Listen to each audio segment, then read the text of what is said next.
રાજકોટના વડાડી ગામે ખેલાયો ખૂની ખેલ। મોબાઈલમાં સ્ટેટસ રાખવા બાબતે યુવકની હત્યા।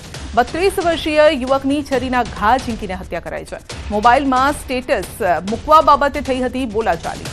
આજી ડેમ પોલીસ સ્ટેશન ખાતે અજય મુછડિયા વિરુદ્ધ ફરિયાદ નોંધાઈ।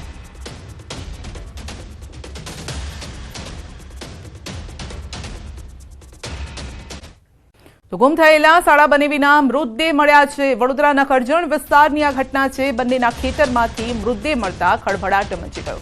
ધૂળેટીના દિવસે થયા હતા બંને ગુમ। ડ્રોનની મદદથી ખેતરમાંથી પોલીસે મૃતદેહ શોધી કાઢ્યા છે। ત્યારે હાલ તો સમગ્ર મામલે તપાસ હાથ ધરાઈ છે। મૃતદેહ અંગે તપાસમાં મોટા ખુલાસા પણ થઈ શકે છે।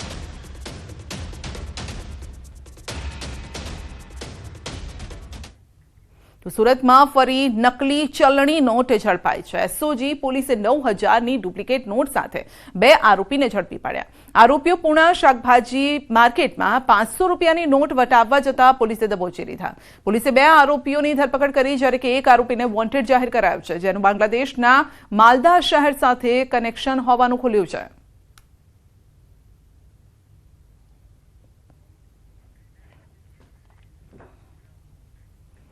ભરૂચમાં ભાજપના કાઉન્સિલરનું મોત થયું છે। રાત્રિ દરમિયાન મકાનની છત પડવાથી મોત નીપજ્યું છે। વોર્ડ નંબર 6ના કાઉન્સિલર હતા વિશાલ વસાવા। મકાનની છત ધરાશાયી થતા ગંભીર ઇજા થઈ છે। ગંભીર ઇજાના પગલે કાઉન્સિલરનું મોત થયું છે। તો વિશાલ વસાવાના પત્ની હાલ સારવાર હેઠળ છે।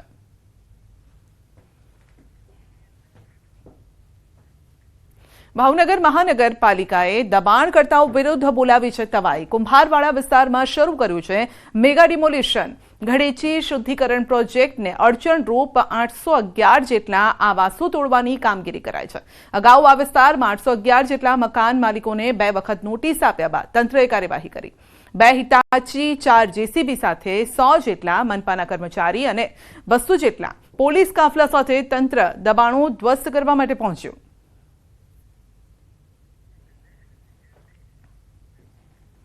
જૂનાગઢમાં હવે તસ્કરોના નિશાન પર મંદિરો આવ્યા છે। દાતાર રોડ પર આવેલા મામાદેવના મંદિરમાં ચોરી કરી છે અને તસ્કરો ફરાર થઈ ગયા। મંદિરમાંથી 6,000 રોકડ તેમજ પિત્તળના હારની ચોરી કરી છે। તસ્કરોએ મંદિરનું ગ્રીલનું તાળું તોડી દાનપેટીમાંથી રોકડની ચોરી કરી છે। મંદિરનું ગ્રીલ તોડતા તસ્કરો સીસીટીવીમાં કેદ પણ થયા છે। પોલીસે આ સીસીટીવીના આધારે તસ્કરોનું પગેરું મેળવવા માટે તપાસ હાથ ધરી।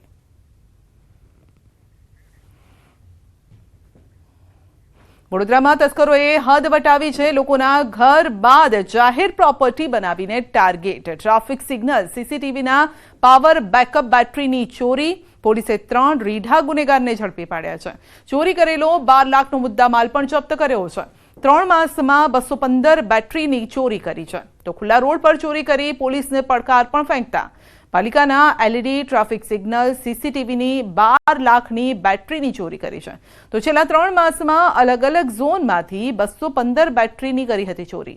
અકોટામાં સૌથી વધુ 4 લાખની 80 બેટરી ચોરી છે। ચકલી circle, racecourse circle, Natubhai circle, Ambedkar circle સહિત અલગ અલગ વિસ્તારમાંથી ચોરી કરતા હતા। પાલિકાના કર્મચારીઓ દ્વારા 7 પોલીસ મથકમાં નોંધાવી હતી ફરિયાદ, અને ત્યારે હાલ તો પોલીસ તપાસમાં મોટા ખુલાસા પણ થઈ શકે છે।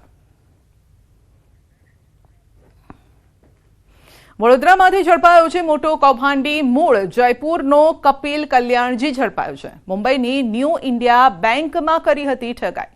આરોપી મેનેજરે 122 કરોડનું કર્યું હતું કૌભાંડ, અને વડોદરા ક્રાઇમ બ્રાન્ચે આરોપીને દબોચ્યો છે।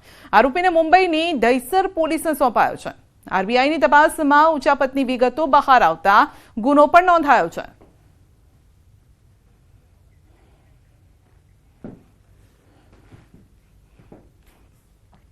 અને હવે વાત કરીશું દીપડાની દહેશતની।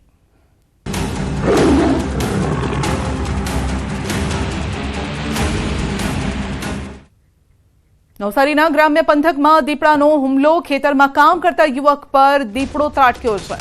નાગધરા ગામે યુવક પર હુમલો કર્યો છે। યુવકને માથું, હાથ, છાતીના ભાગે ઈજા થઈ છે। ઘાયલ યુવકે ચીસો પાડતા દીપડો ભાગી છૂટ્યો। યુવકને સારવાર માટે હોસ્પિટલમાં ખસેડાયો છે।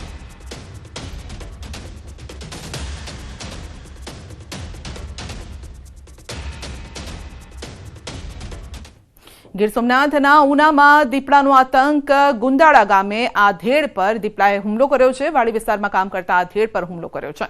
આધેડને ગંભીર ઈજા પહોંચતા ઉના સરકારી હોસ્પિટલ ખસેડાયા છે। વન વિભાગે દીપડાને પકડવા કવાયત પણ હાથ ધરી છે। તો ગીર સોમનાથના ઉનામાં દીપડો દેખાયો છે અને એક વ્યક્તિ પર હુમલો પણ કર્યો છે। હુમલા કર્યા બાદ તે ત્યાંથી નાસી છૂટ્યો છે। વાડી વિસ્તારમાં કામ કરતો હતો આધેડ અને તેના પર હુમલો કરવામાં આવ્યો છે।